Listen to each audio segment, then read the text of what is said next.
It's hard to say sometimes you don't recognise yourself.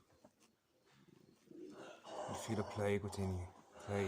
Like a sea monster's eating you up and it's putting you into its gully. Every time you see that little glimmer of light, that hope for freedom again, it's like someone will capture it off again.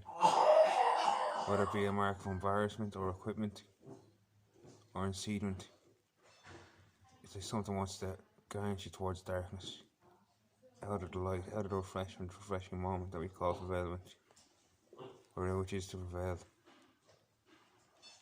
And it's like going in a tiny dark cage that people want you in for whatever reason they can handle. It's like their utmost sincerity or dignity doesn't come to the surface, whereas it should do. And this only means a matter of praise or a matter of distance in that situation. In the sense that it's something of concern for those who wish to be free of such containers. And it's not a natural, hermetic thing in the world. Not necessarily hermetic to sit in a cave, but homeopathic thing. As a word I mentioned earlier on, that came to my conclusionary measures. In a sense of being enveloped in my own way, or being ascended. Ascended is a beautiful process. To ascend on a mountaintop or a cave or a willow tree or anywhere else, wherever you might ascend. I don't really know anyone else has gone through their session process, because I understand there's about 48 people who've done it. There's 47 to 48 people in total in human history who've gone through a full session process. It's maybe one of the most developed, feeling like one of the most developed human beings I know. To feel things when they crumble, to feel things when they exhale. By exhale I mean excalibrate. To really pull that sword out of the wound, put it out of the stone that is. And to have that kind of strength is remarkable and wise, but difficult to maintain. In a sense, you don't wish to cause harm, and each little word can be a stab in the dark. And just like you're someone trying to limit your life, darken it, and not sense hampered, it's as if the light comes to fruition regardless, when you allow the stabbing to come through and let them wounds burden. Because sometimes it's the final release. It's like you're clapping on your chest when you're coughing. It's to find that release. And that's because I know as I smoke on a daily basis, I know I've lost myself a little bit in relation to not looking how I'd like to appear, or having the job I'd like to have, or having the partner I'd like to have, or having the career I'd like to have. I know that things can become difficult on occasions, but they're not always priorities. Whereas some people think, what I learned from a man last night is, I don't know what I distinctly like me to go into it, but it's the notion of how in this moment there's something very alive. And this is what I was trying to hint at in some other videos, how it's right on your nose, how you are alive. And I'm alive. And that's what I mean by you are alive. I'm saying to myself in a sense, because in the grander scheme I believe all is one. I don't necessarily believe in the God delusion, as the English philosopher put it. The guy who thought, was it Darwin or Marx or someone like that. I don't necessarily believe in the progress of evolution either, but it's a possibility. But the point I'm trying to make is that when you have a shaved head and you're feeling a bit overweight and you feel like you're stuck somewhere, which is a physical astounding for see, to feel stuck somewhere which you don't feel you should be fixated to, it can really hurt. And when the wounds set in, you can really feel a depleted value. And for me, my honest to God integrity says that every time I've been institutionalised over the last 9 years, it's gotten worse and it's gotten lower. And it's feeling more like a concentration camp in its own way. The way they drug you, they don't let you be conscious, they hear you laughing, they hear you cry, and it's insane, it's just solution to drug. For whatever reason, they don't feel you're fit or capable enough, or you're in a dwindled state in some way, shape or form, which is not compatible to the average human apparently. Whereas I think it's more than average to put up with the kind of curtailment this place employs. I think it's more than the above level of strength needed to compose oneself in such a regarded manner, but disregarded in that sense. I think it's a matter of shame for people to really volatile you in their own homes, in their own homestead, which is not your own homestead, but a practical homestead in the sense of being a hospital. And corruption, the way I feel I'm being corrupted. I think it's a matter of shame. And I wish a light was shone deeply and truly. I don't know what's missing in my life. I feel major priorities within me, in which it could be like a river that someone has banked up. And in that sense, I wish the stream would just come through. But the more I'm fed with these tablets, the more I'm diagnosed, the more I'm under the outfit or the unfit of the outfit of an unfit patient, the more I become irredeemable. And it's the path I'm apparently walking by smoking in the room here, or smoking tobacco, or doing whatever I do. And I've really cut down on just about everything to line it out and fine line it, to find out where it is the problem. Because I know within myself what the problem is when I reach that point of equivocalness. But with the psychiatrist, I feel like they like to hold the bar over you. They like to think they have a grip on you for some whatever reason that is. Like you'll go free and you'll run amok, and that'll be the worst thing in human history. For whatever reason that is. Not that I do run amok as far as I'm concerned. I'm not going to say I don't enjoy myself. That's beside the point. Everyone's entitled to enjoy themselves. I don't believe I'm mad. I don't believe I'm insane. I don't believe I'm diseased either, though. I believe they're all concoctions. Every word that's ever in existence is all a concoction, framed or stemmed from vocal cords as an expression of someone's vocality. In the same aggression, it's like saying, I scream at you to let me go. Scream at you to let me go at home, for I feel safe in my own abode. But will that be permitted? And I'll be the one that looks like I'm the flaw here. And how is that understood? How is that equated to? How is that equated to what I feel innocent in my regard, unless proven otherwise?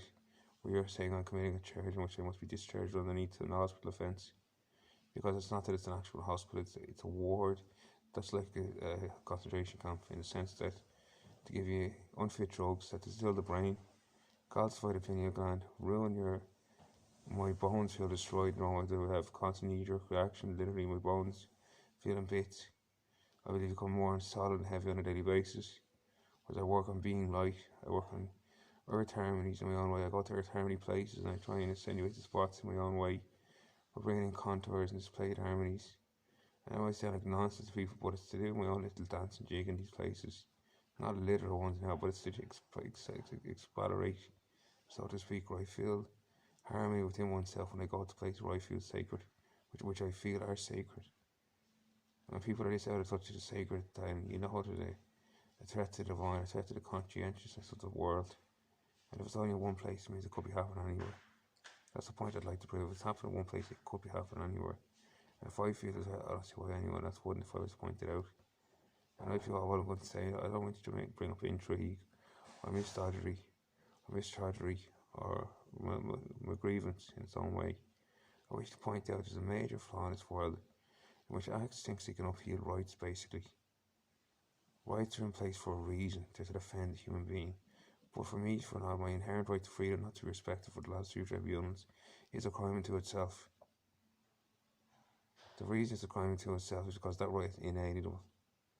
And if people truly feel committed a crime, they can't aggress it because they have no right to offend other criminal charges. The only right they have to offend me is under the Mental Health Act. But I can conclude the Mental Health Act now is my own version of things as we're going through the system for the last 15 weeks with having let me go home. It's to see with the notion that it's opinion based. Relatory,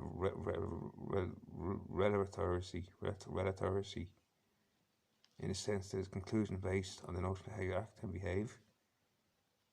And I'm wondering what actions whether can they stem any actual behaviours that have actually a valid opinionated, and even if they were, what would be wrong with them at the end of the day?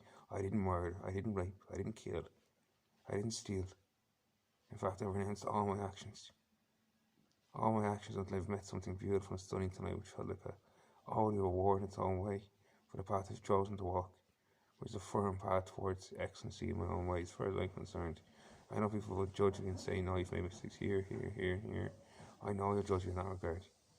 I'm not one to say I have made mistakes. I acknowledge I've made mistakes. I acknowledge I'm not perfect like some people might want or might think or might, not that they think of me, but might want for me or might dispose upon to me. But it's to say basically that nothing in this world is artificially perfect. In the sense that you can create perfection out of thin air, but there is a perfection that is like blemish from the future, so to speak, that comes into the moment, that can be harnessed. And once you realise that little perfection from the little flint of eyeball that's open right now, that's half asleep in its own way, you realise anything is possible. Anything whatsoever is possible. And it might seem like a dull linear reality we live in, But the places I go and the places I try to achieve and the places I try to succeed bring me to much more fruitful states, much more states of wonder and surprise, in the sense that I feel my whole being becomes ecstatic, like heaven, a heavenly state. And it's in every religion, it's in every contour, it's in every culture, to pursue something that makes us happy and joyful in ourselves. Some people have issues with the word joy for whatever reason, I don't really care. The point is, the more I'm in here, the more happy I become. It's becoming evident. If you look at my recent videos, you'll see my tone of voice go down, you'll see my facial expression deteriorate, and you'll see me become more and more weary. This happened last year, but I got after 6 weeks last year when I threatened there was a freedom of expression, that was under threat. And that's for one of the reasons why I, as a Republican, apparently was to be put underneath, in a sense of committing murder against me. I hate to say it, but that's what I felt. That's what I felt was going on. I'm not trying to sound big about it, but this is genuinely what I felt was going on. Whatever trivial wars are going on, which are just ridiculous, but slightly immature in their own way, because it's like tactical gameplay that people play. But it's like playing Warhammer from afar, or Crusaders. That's the one to destroy ships. I don't know the particular game what it's called, or a game of chess from afar, where you think, oh, I've made a move here, I can take out an enemy. Because that's what it feels like being stuck in this war zone. And if it wasn't my father's words at the back of Vegeta, I would be hindered right now. But there's some stirring, the littlest thing can cause the ultimate stir, you see. And just like the way I feel Dublin was rocked, the weapons was rocked, Dublin City Centre in May 2011, around the time of British monarch visit, that was not supposed to be permitted. I say that from the bottom of my heart, we do not appreciate weapons in the Republic. As a whole, we don't respect weapons. I think most of you have to say it. I know people might not say, oh, he's not speaking on my behalf, he doesn't represent me, etc. I don't claim to. All I wish to say is I didn't wish to make weapons there. I saw a sniper rifle and put a point out a window that day. The day I felt harm come to me, the day I woke up with a fuzzy head the next day, and I can't put pieces together, but that's what I sense. That's what I feel our nation became under attack. And I felt a bit of an probably desire to take the piss a bit today at the notion of being defeated in this so-called battle, whichever is going on in some people's minds, where someone's used to meditate and negate the equationary force of what goes on within others. Because it's not that apparent, it's not that important in the grand scheme of things, which is the almighty presence that you feel on occasions that I felt. I don't know if everyone's felt it, but I felt, which is the utmost love and courage to show that love, to feel that presence, to be cradled in the arms of a grown man, to take and teen in occasions, and to feel supported no matter where you blink your eyelids, whether you blink your eyelids for 10 seconds flat and go flat blank and no one will lay harm on you. And the same instance, you could go 33 years like I have, and I have 1 or 2, 3, 4, 5, 6, 7, 8, 9 accidents that barely scathed you, and even the big one, the truck accident, did scathe me. I have 2 broken bones in my arm, and that's it. And that's some strength in my eyes to see. When I see it in others, I see elasticity and a sense of humbleness that people don't talk about these kind of things, because there's a sense of relishment that comes in. People relish in their own premise. But I'm not being permitted to do that right now, where I'm being stuck in an institution. And I don't believe in these notions of mental instability, because a doctor believes I'm mentally unstable. That's what's going on in his mind. He believes I'm mentally unstable. After analysis, after so-called analysis, where you sit down and deduct a few words in your linguistic language, and I'm supposed to explain them like I hit a bottom to a horse why I'm on the planet. Do it to someone who seems to be like an agent of death my own way. This doesn't seem like an ironic situation to anyone else. I'm not the only one here who doesn't feel a bit pestered, as far as I can tell. Because I can see the jaunted look in a lot of people, like, what is going on in such an extravagant place? Why would you build a mental institution unless you had that concurrence that exists within you in the first place? And I don't believe it's to heal. If it's to heal, you're healing aspect of yourself that you perceived. Other than that, you can't relate the external farage. Otherwise, it didn't exist as an internal occurrence originally. If that makes sense. So I'm saying, how could someone twinge your mind to say someone else is unstable if you don't understand their apparatus? And that's really the conclusion I've come to lately, with having no challenges back in the name one person to say you're mentally unstable, whether you like it or not. is what I'm concurring with right now, which is the response I'm getting. And I don't know if someone's playing games. You get these driving sense of humours from certain places, and especially when you feel out of touch, you think, why would you do that? Why would you say that? To make things worse, why would anyone want to harden up on somebody? Why is this picky on somebody business kind of thing when you feel like picking on somebody? What is this? What is this resentful force that you get? What is it? Can anyone explain to me at all? And I laugh when I throw this out there. What is the resentment towards me? What have I done to you as an individual? I rarely say a bad word about anybody. I rarely even take the piss anymore because it's so difficult to do because you're treading on toes every time. But it's alright for comedians to do it, and they go into the fire and unwillingly. But it's not alright for me as someone who is apparently in the limelight. I don't choose to be in the limelight. I don't choose to. I make these videos that are recountancy and redundance.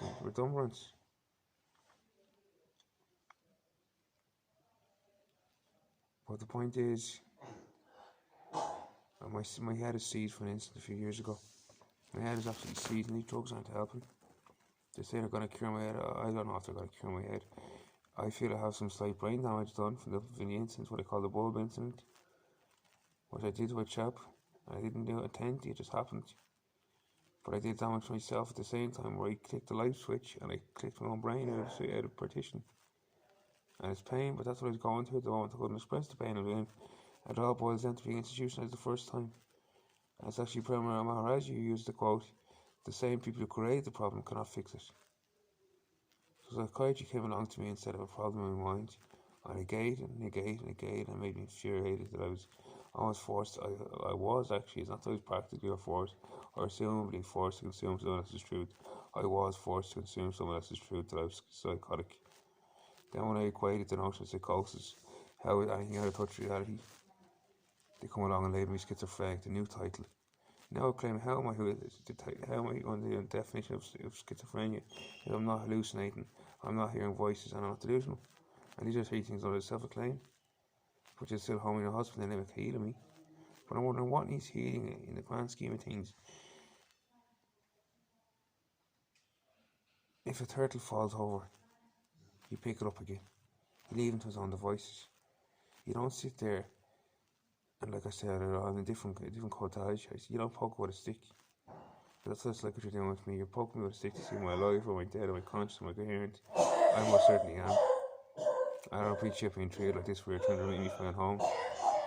I understand my parents, my sister, and whoever else involved in signing the paper in here didn't let me know about it, which is very cowardice in its own way. It's like, it reminds me of the movie The Wizard of Oz, where the coward in the lion's uniform, and they make the wizard behind the closed door at the end of it. That's just like the point. I'm trying to think of any other asticuity behind that, in the notion of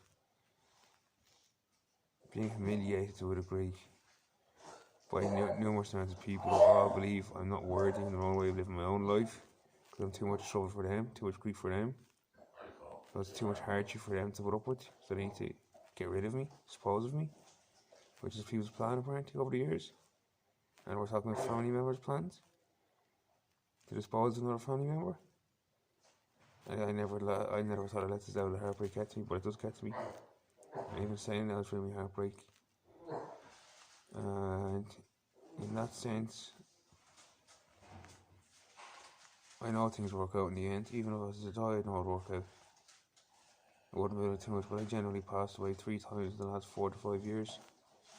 Just lost the will to live. I lost the will to live. I felt so controlled in myself.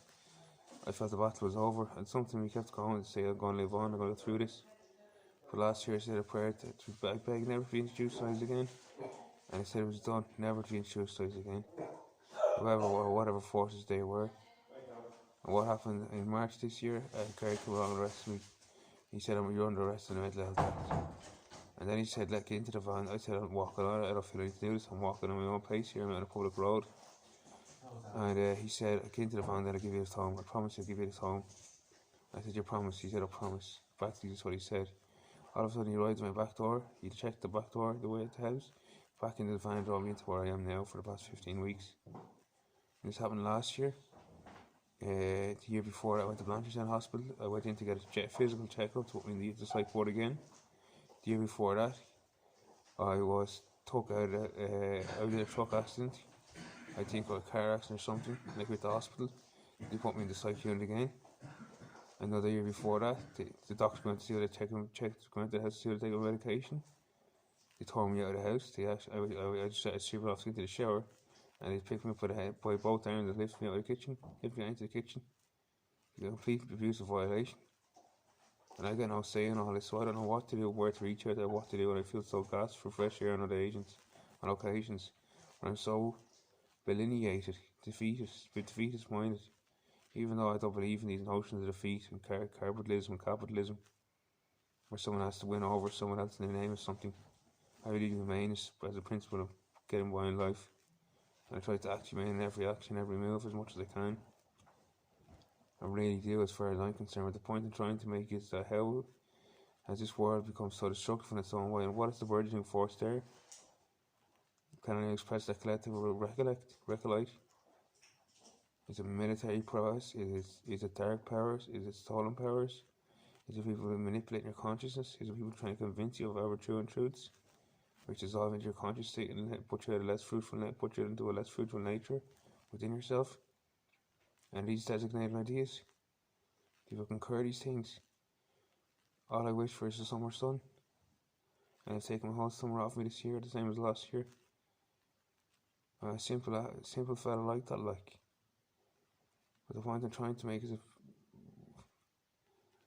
what is the point to keep me in an institution if you're going to just necessarily diagnose?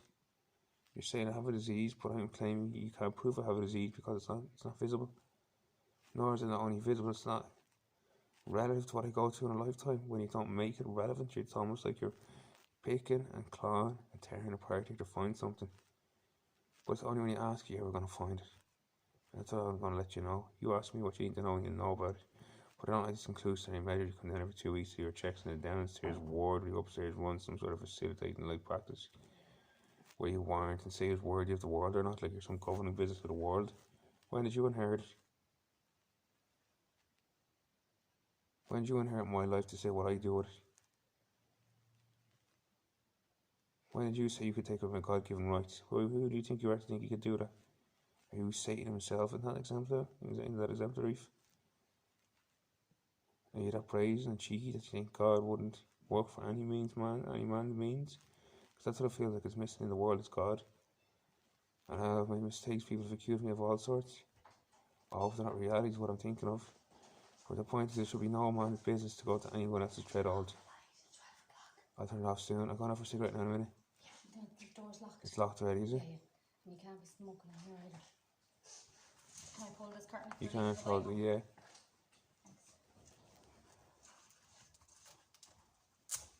Try and close your eyes, I Misha. might do, I doubt I will, but we'll see. We tried to give you less medication tonight because you're a bit sleeping more during the day. We'll try and get to I didn't sleep at all today or yesterday. I was here yesterday, you were sleeping all the day. I don't think I was, I don't recall. Yeah, we'll try and get some sleep now. Maybe yesterday, but not last night, I didn't. Yeah, no, not last night. Anyway,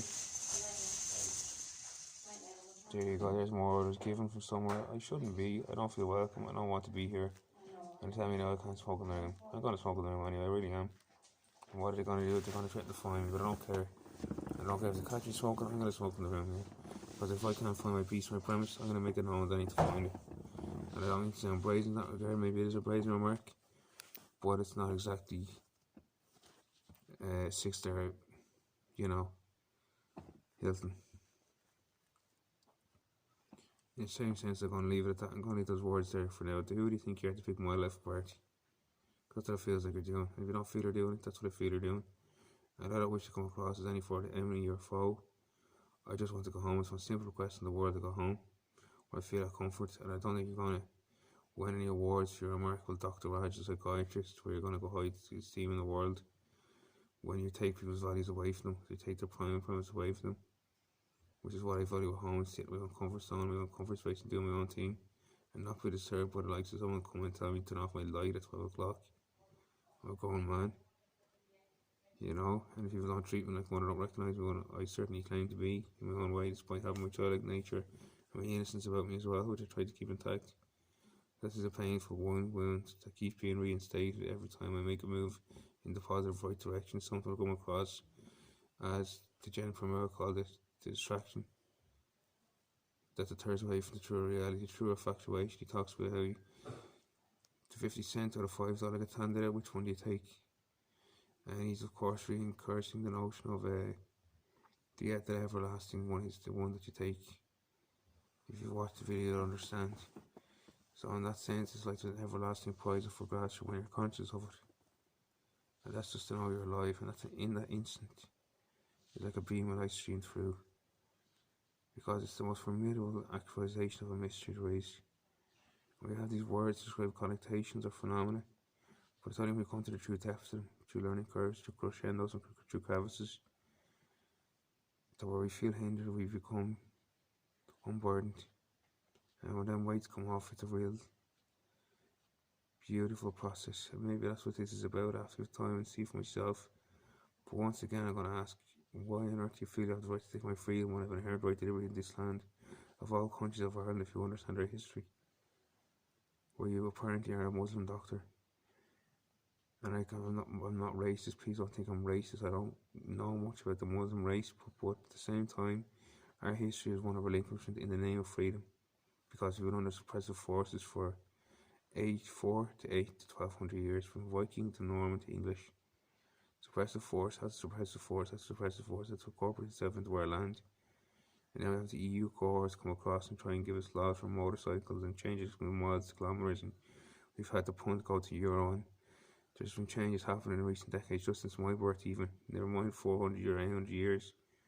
Things are consistently changing, but that's why I stay with the impermanent part, which says nothing changes, all inside.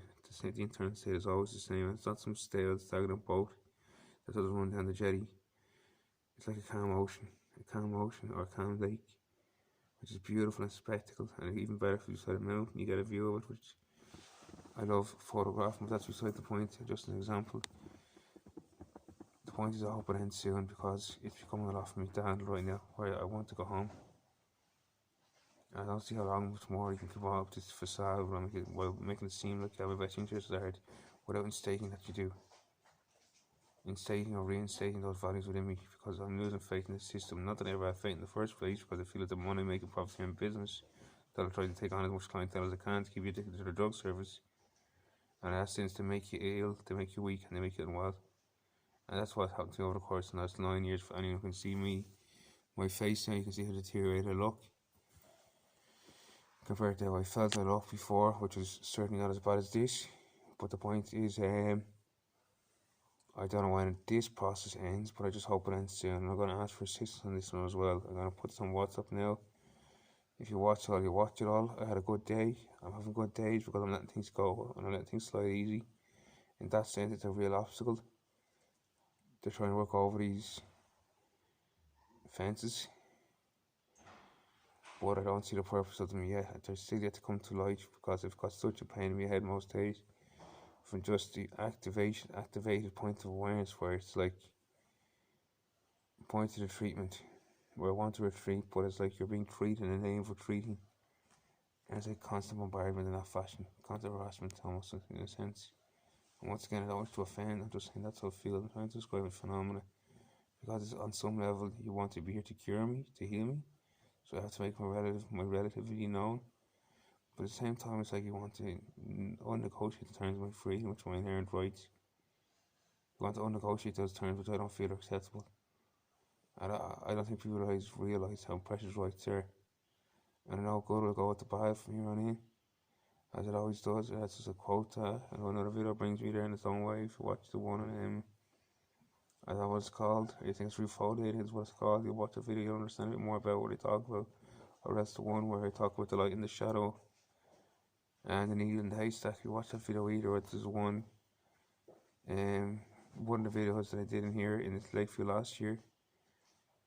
And for me, the COVID apparently still hasn't passed. The stagnance is still there, but despite me claiming I don't have it, I don't believe I have it, I don't believe I'll get it. But some people still believe in all sorts of notions and ideas.